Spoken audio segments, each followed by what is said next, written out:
Good day. Auto, how's your day? I hope okay po kayong lahat.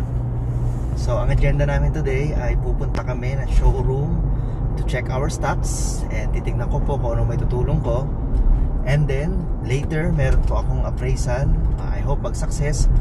Pupunta kami sa Santa Rosa to check the 2021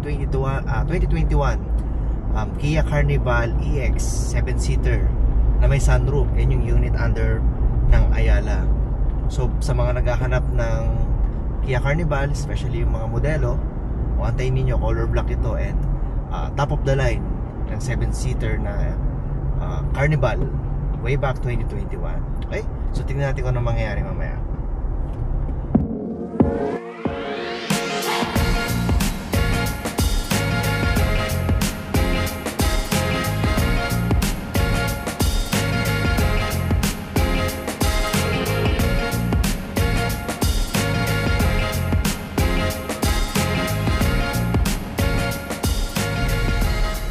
Okay, so galing kami ng showroom. Nag-checklist lang ako ng mga stocks natin, nag-ayos ng mga documents and nag-sign. Then may mga for releases po tayo mamaya, kaya nagbili na ako sa staff natin. And then ngayon pupunta naman tayo sa Santa Rosa, Laguna. May appraise po tayo na 2021 Kia Carnival EX automatic diesel na 7-seater. Ito po yung batch sa Ayala na naka-captain seats tapos may sunroof. I hope na maging success. Titignan po natin mamaya. First owner naman siya, tas kasa maintain, and madali naman kausap yung client. So we will see. Okay.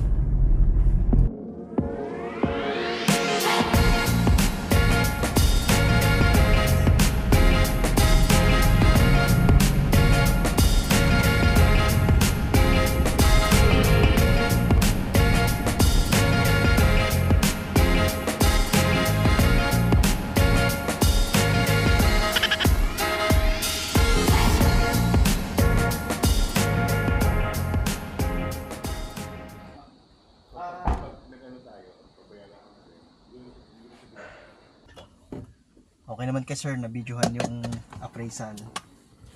Okay, so ang una pong gagawin natin sa pag-appraise ng auto is ini-scan ko po muna para makita po natin yung history ng sasakyan, kung ano yung recent or pending issues.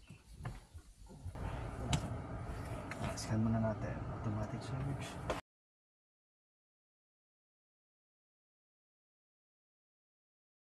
Okay, so mileage is pakita natin yung mileage. Ayan, so 34,000 lang yung mileage. Nalilito po ako sa camera ko na saan. Dalawa kasing camera niya eh. Ayan. Okay. Tignan natin. So may mga nakikita tayong mga color red. Mamaya malalaman natin kung ano yung code na lalabas. Minsan history lang. Minsan dahil sa nagpalit ng battery. Kaya mahalaga na may scanner po tayo para malaman natin. Yes, minsan mga minor lang. Hindi naman mga ganun kalala. Most importantly, nakikita po natin yung kondisyon ng auto. Titingnan din po natin yung mileage ng unit kung tali ba sa sakyan, pati dito sa scanner. Itong scanner ko pala ay Think Car. Parang Think Tool din ang may-ari nito. Gusto ko to kasi ang bilis magbasa, tsaka libre lang din yung mga ano niya, module niya para mabasa po yung sakyan. Okay, so ito speed sensor. Okay, so normal lang. So as discussed kanina, battery voltage yan. So same lang. Ngayon clear muna natin. Picture ko muna. Tapos dito sa instrument cluster, tingnan natin kung dilitaw dito yung mileage. Read data stream. Ito odometer. Okay, naka miles siya pero i-metric natin. Ayun. So sa odometer base scanner is 34,794, sa sakyan is 34,794. So legit mileage po siya for 2021 year model. Mababa po siya. So meron siyang existing or current problem sa sensor niya, wheel speed sensor sa rear left hand. Start natin. Pero minor lang to, so hindi naman to malalang issue. I-scanning natin. So ini-start ko yung sakyan, then ini-scan ko ulit para makita naman yung maglilitaw sa ating scanner kapag naka-start na yung auto.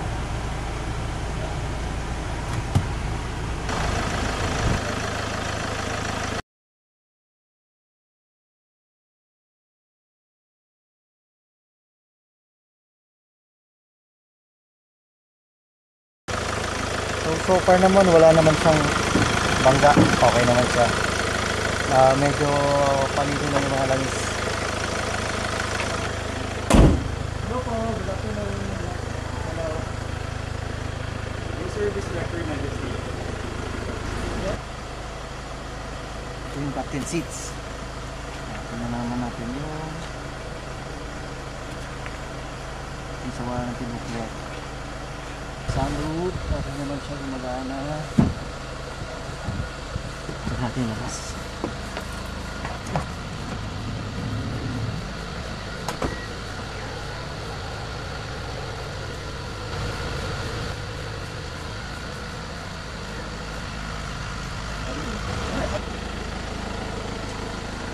Other than that, sir, wala na, no? Sir, okay lang sama ka? Test drive ko lang saglit.